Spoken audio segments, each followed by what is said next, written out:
Oui, Madame la rapporteure, on dit comme ça, rapporteur, rapporteuse, rapportrice, qu'est-ce qui vous fait plaisir? Comme vous voulez. Ça fait une semaine que je me creuse la tête. Oh, mais j'en demandais pas autant. Hein. Ah ben oui, mais bon. Attention qu'on ne vous traite pas de misogyne. Ben non, au contraire. Le là était là. Bon, je vous remercie de me permettre d'intervenir sur cette délibération. Après avoir, avec notre collègue Jo Menu et quelques-uns d'entre vous, participé à certains travaux de ce projet alimentaire territorial.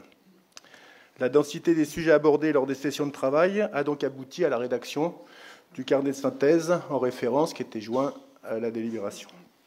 Il me semble cependant que certaines propositions n'aient pas été retenues, et je m'interroge alors quant aux critères de sélection.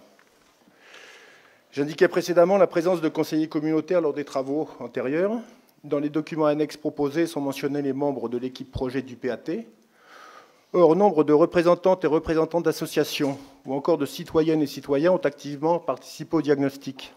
Leurs interventions, avis aux propositions étaient capitales. Comme vous venez de le préciser dans cette délibération, il est important que cette équipe soit élargie et renforcée par l'intégration d'acteurs publics et privés. Nombreux sont ceux qui doivent être associés au développement des études et des programmes.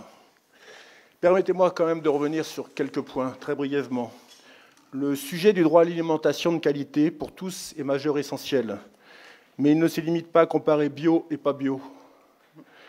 Il doit se développer autour de la problématique du pouvoir d'achat et ouvrir à tous la possibilité d'acheter des produits de qualité. Malheureusement, et là je vais m'inspirer de la sémantique de la palisse, trop nombreux sont ceux qui ne peuvent manger que ce qu'ils peuvent acheter. Agir pour redonner du pouvoir d'achat pour mieux et bien manger permettra en outre de créer des débouchés aux agriculteurs, sous condition de leur assurer des tarifs minimums garantis. Il est fait état de la recherche de bonnes terres nourricières. Il en est quelques-unes, dit-on, à Magna Porta.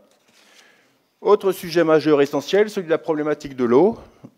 À la lecture quand même du carnet de synthèse, j'ai l'impression qu'en son sein, là aussi, elle s'est évaporée.